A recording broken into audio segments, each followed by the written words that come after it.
Okay, moving into Isaiah chapter 40 this morning. Isaiah can be divided into two main parts.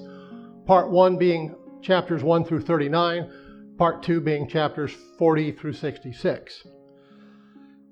And there's a noticeable change in tone and focus in Isaiah's prophecy as we begin now moving into this second part, beginning with this next section in chapter 40.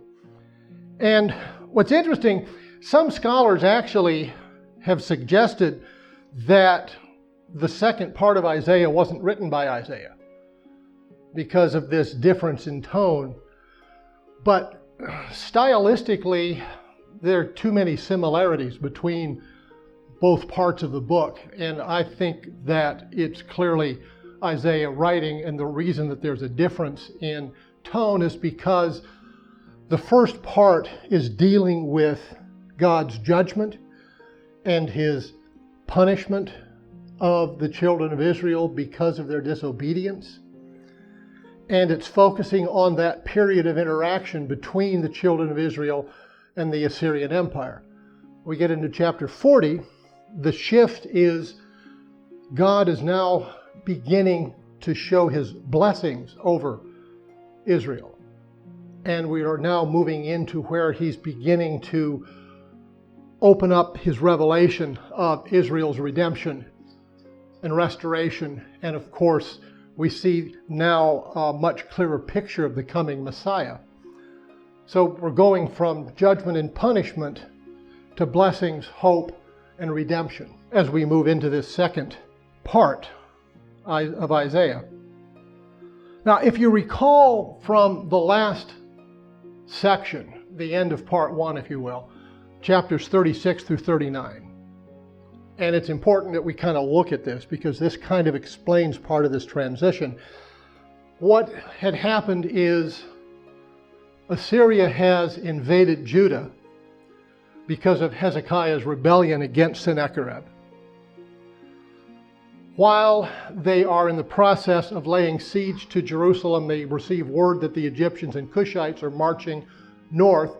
So Sennacherib takes the army south to deal with the Egyptian threat, then returns and relays siege to Jerusalem.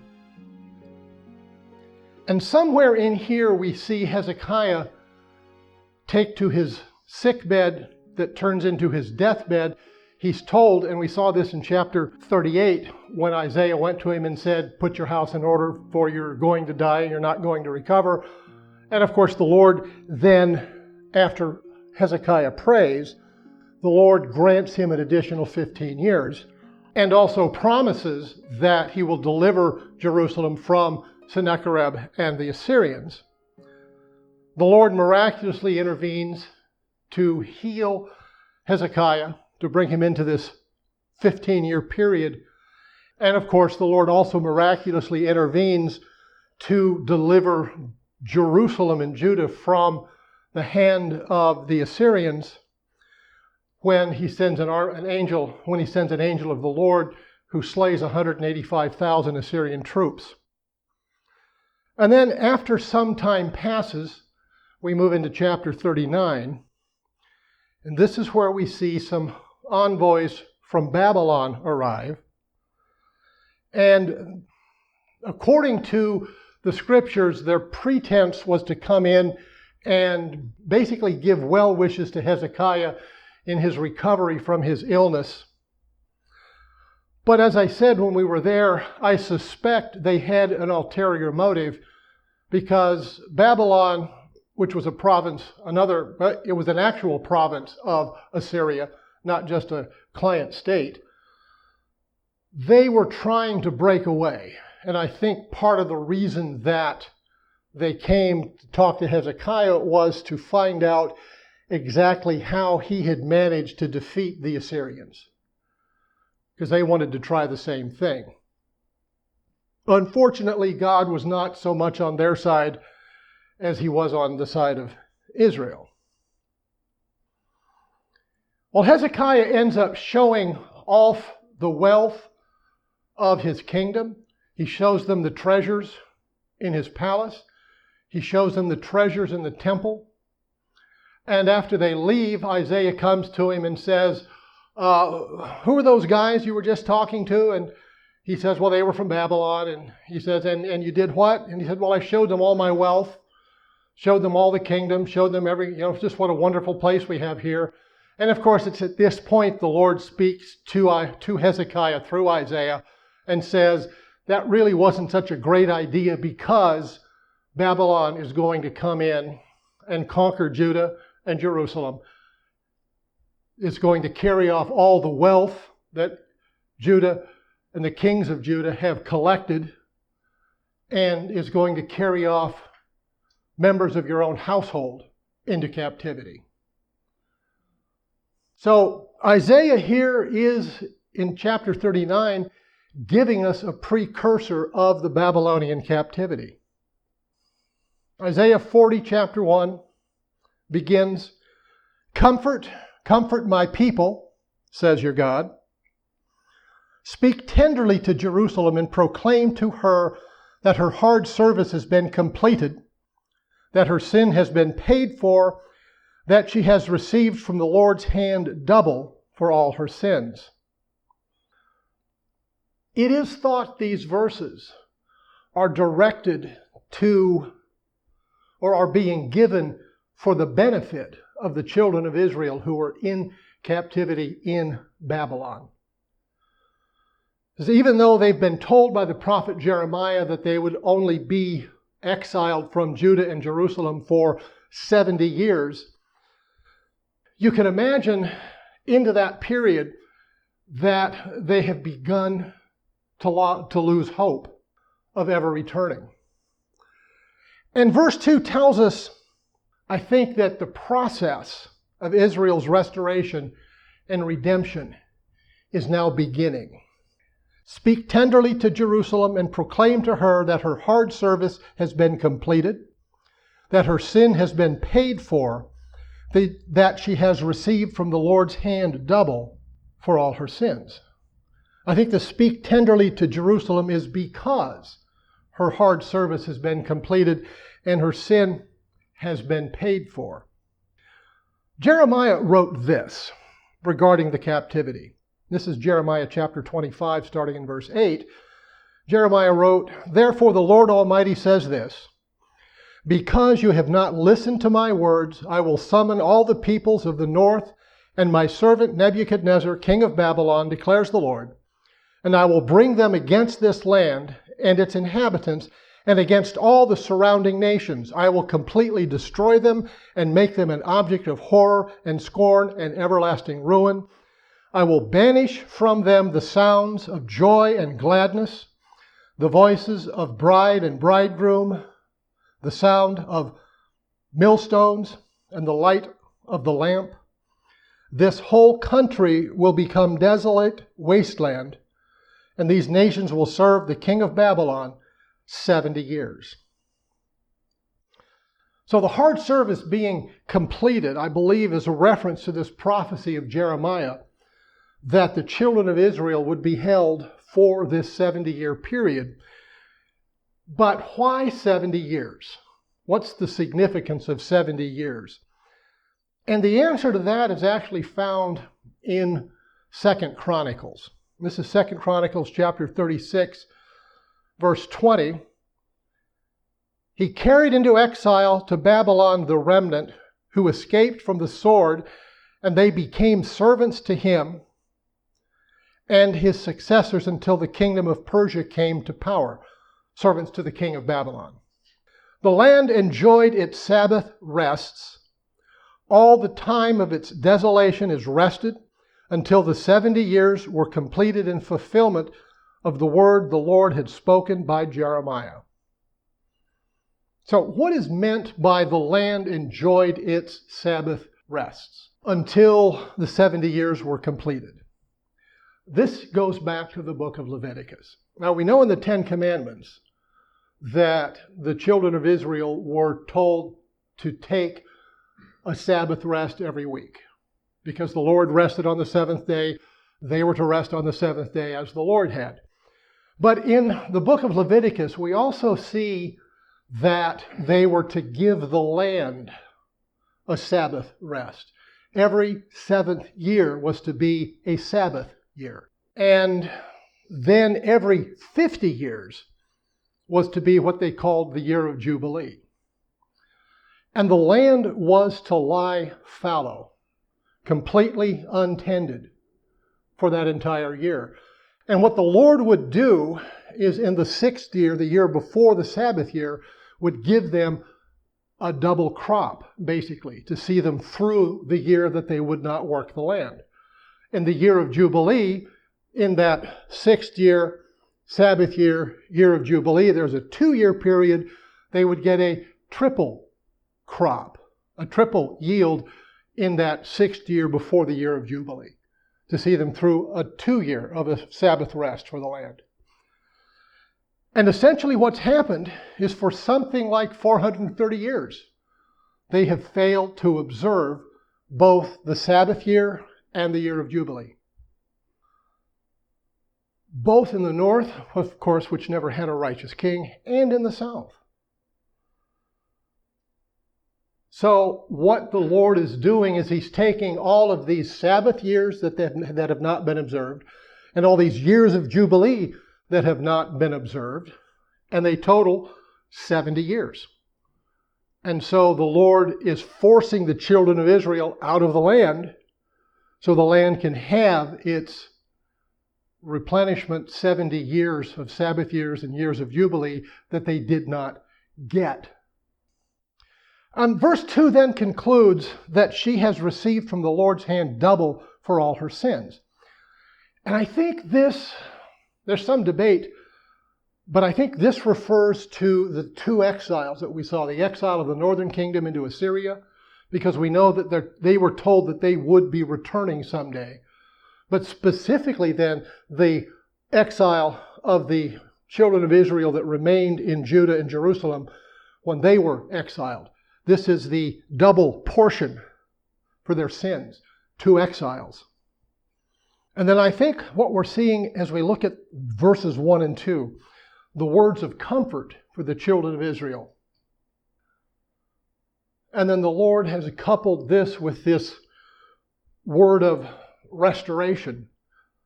And I think we're beginning to see now these beginning allusions to the coming Messiah, who is the one who would ultimately be responsible for the redemption and restoration of Israel.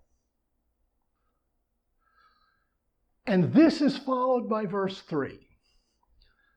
A voice of one calling, in the wilderness, prepare the way for the Lord, make straight in the desert a highway for our God. That sound familiar? The Gospels, of course, attribute the fulfillment of this prophecy in John the Baptist, the one who, of course, was announcing that Messiah essentially was here and was about to begin his earthly ministry. And then verse 4. Every valley shall be raised up, every mountain and hill made low. The rough ground shall become level, the rugged places a plain. And the glory of the Lord will be revealed. All people will see it together, for the mouth of the Lord has spoken. I've encountered people who like to take this verse and say that when Messiah comes and establishes his kingdom, that this verse, among others, is telling us that there'll be no valleys or mountains in the new earth or in the Messianic kingdom.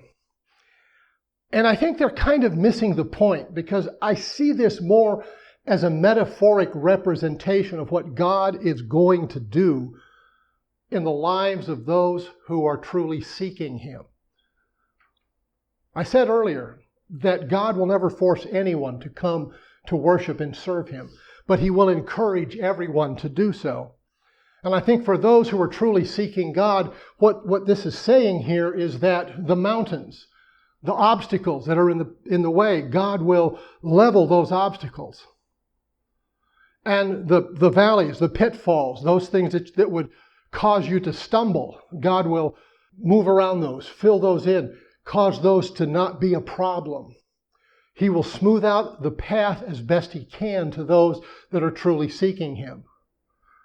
essentially, as we talked earlier, what he did for Abraham. Those truly seeking to know God and his Christ, he will make a path as passable as possible. Then verse 6, a voice says, "Cry out." And I said, "What shall I cry? All the people are like grass. All their faithfulness is like the flowers of the field. The grass withers and the flowers fall, because the breath of the Lord blows on them. Surely the people are grass. The grass withers and the flowers fall, but the word of our God endures forever." I believe there's a different voice speaking here than the voice we saw in verse 3. And I think the voice that cries out here is actually the voice of God speaking to Isaiah. And then the prophet responds, "What shall I cry?" And Isaiah is given this message that essentially speaks to the immortality of God compared to the mortality of humankind. Humankind is compared to grass and flowers that wither. But God, it says, the word of our God endures forever. So I think that's what he's doing here, is he's comparing frail man to omnipotent God. And this is setting up something that we'll see a little bit later in the chapter. Verse 9, "You who bring good news to Zion, go up on a high mountain." Those who think there won't be any mountains evidently haven't gotten this far into the chapter. "You who bring good news to Zion, go up on a high mountain. You who bring good news to Jerusalem, lift up your voice with a shout, lift it up. Do not be afraid. Say to the towns of Judah, here is your God. See, the sovereign Lord comes with power, and he rules with a mighty arm. See, his reward is with him, and his recompense accompanies him. He tends his flock like a shepherd. He gathers the lambs in his arms and carries them close to his heart. He gently leads those that have young." I think there are two concurrent points of prophecy that we see here in verses 9 through 11. Remember that this is still part of those words of comfort that God is giving to his people who were captive in Babylon. And I think in part what this is saying, that the initial piece of the prophecy here, the short-term point of prophecy here, is that the Lord is returning to Zion, Judah, and Jerusalem. And when the Lord returns to Zion, the captives in Babylon will soon follow. So I think in part we're seeing the Lord here, in addition to the words of comfort that started in verses 1 and 2, is now reassuring, reaffirming that they will be returning to Judah and Jerusalem. But the concurrent point of prophecy, the long-term point of prophecy, I think, is referring to the message of the gospel. Because as we know, gospel means good news. And that's what he's talking about here. You who bring good news, you who bring the gospel to Zion, go up on a high mountain. The good news, of course, is the coming of Messiah and the eventual establishment of the Messianic kingdom, the eventual redemption of Israel as Messiah comes to Zion. The good shepherd who will redeem his flock and establish his kingdom. Then continuing, looking back where we're talking about the majesty of God, the immortality of God versus the mortality of humankind, we now get into more detail as we move into verse 12. Who has measured the waters in the hollow of his hand, or with the breadth of his hand marked off the heavens? Who has held the dust of the earth in a basket, or weighed the mountains on the scales and the hills in a balance? Who can fathom the Spirit of the Lord or instruct the Lord as his counselor? Whom did the Lord consult to enlighten him? Who taught him the right way? Who was it that taught him knowledge or showed him the path of understanding? Surely the nations are like a drop in a bucket. They are regarded as dust on the scales. He weighs the islands as though they were fine dust. Lebanon is not sufficient for altar fires, nor its animals enough for burnt offerings.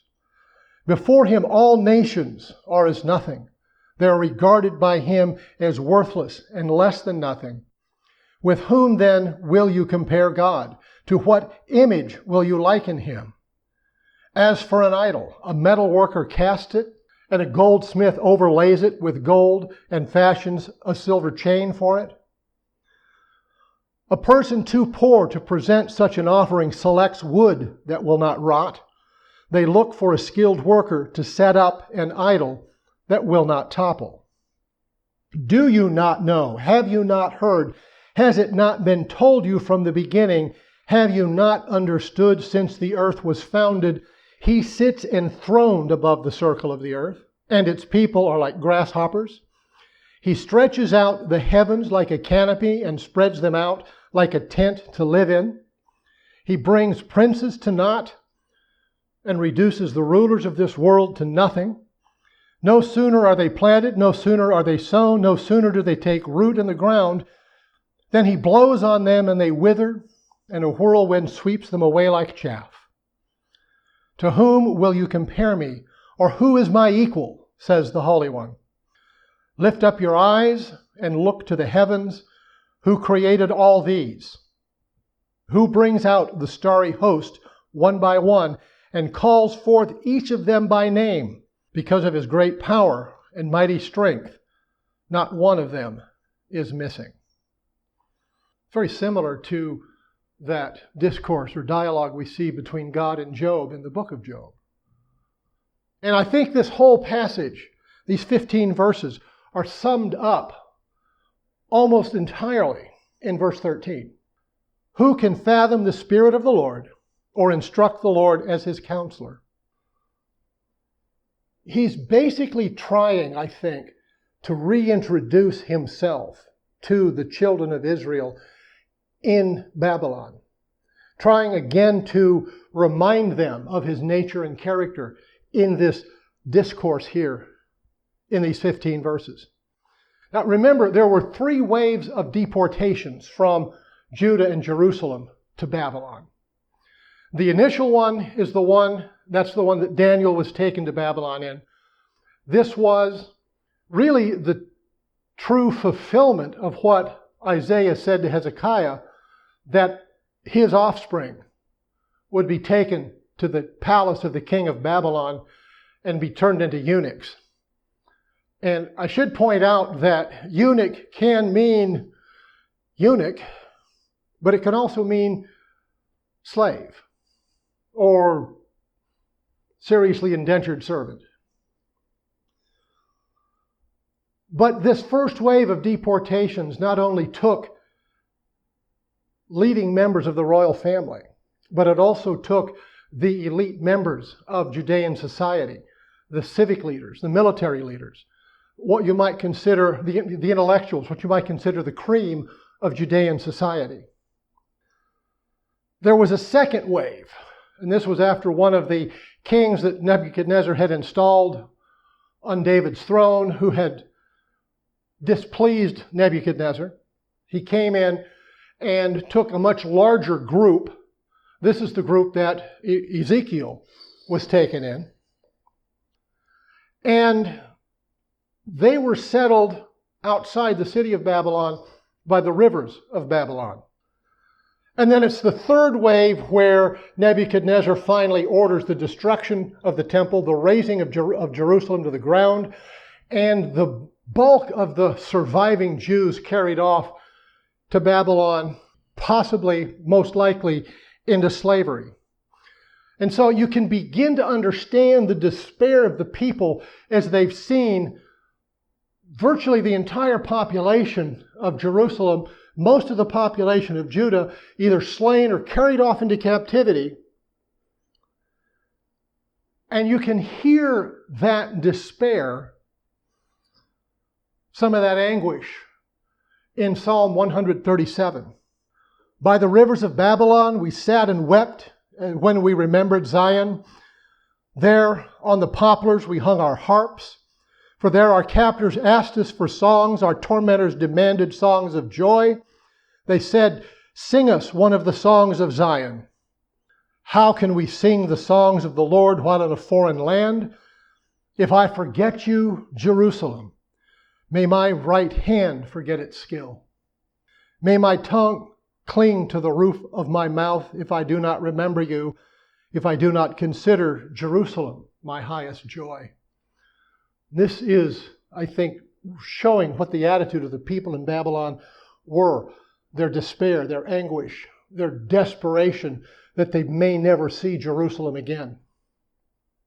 And it's in these 15 verses, like I said, that God is trying to essentially reintroduce himself. Remember what we were looking at the first couple of chapters, the beginning of the study, that one of the things I described chapter 1 being was a writ of divorcement.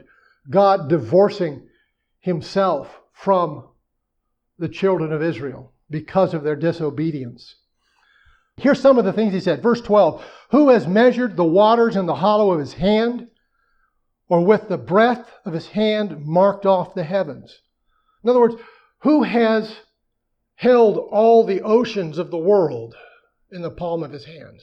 Who has measured off the heavens with the breadth of his hand?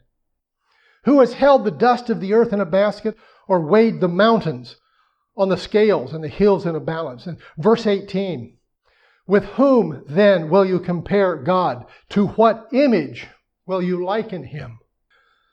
Then down to verses 21 and 22. Do you not know? Have you not heard? Has it not been told you from the beginning? Have you not understood since the earth was founded? He sits enthroned above the circle of the earth, and its people are like grasshoppers. He stretches out the heavens like a canopy and spreads them out like a tent to live in. And of course, the concluding verses to that passage, to whom will you compare me, or who is my equal, says the Holy One? Lift up your eyes and look to the heavens. Who created all these?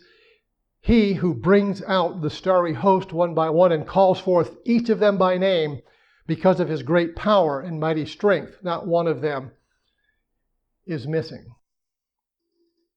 And then after reminding the children of Israel of his nature and character in this passage, he asks them in verse 27, why do you complain, Jacob?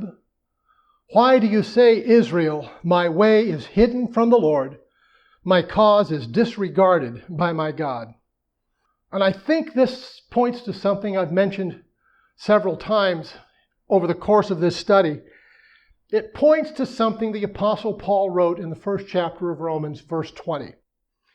For since the creation of the world, God's invisible qualities, his eternal power and divine nature have been clearly seen, being understood from what has been made, so that people are without excuse. And I think there's a similarity there. Why do you complain, Jacob? Why do you say, Israel, my way is hidden from the Lord, my cause is disregarded by my God? I think what the Lord is trying to explain to them here, the children of Israel, what he's trying to explain to them here is that they have no excuse for believing that their way is hidden from God, or that their cause is disregarded by their Lord and God.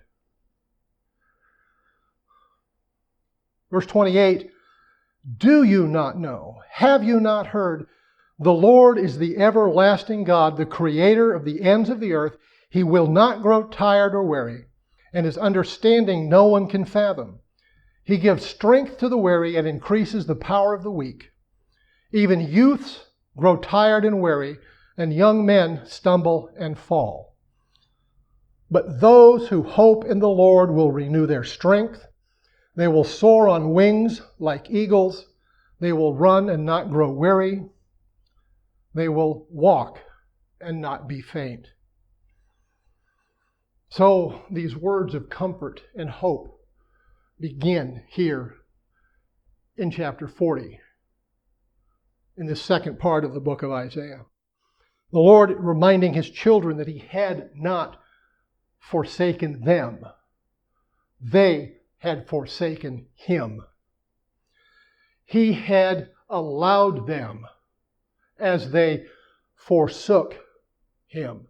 He had allowed them to follow the path they chose for themselves. And those paths led to exile. Assyria for the northern kingdom, Babylon for the southern kingdom. But the Lord had always been waiting for them to return to him, if only they would return to him. And chapter 40 concludes with that promise, those powerful words of verse 31. But those who hope in the Lord will renew their strength. They will soar on wings like eagles. They will run and not grow weary. They will walk and not be faint. Any questions? Okay, we move into chapter 41 next week. Thank you.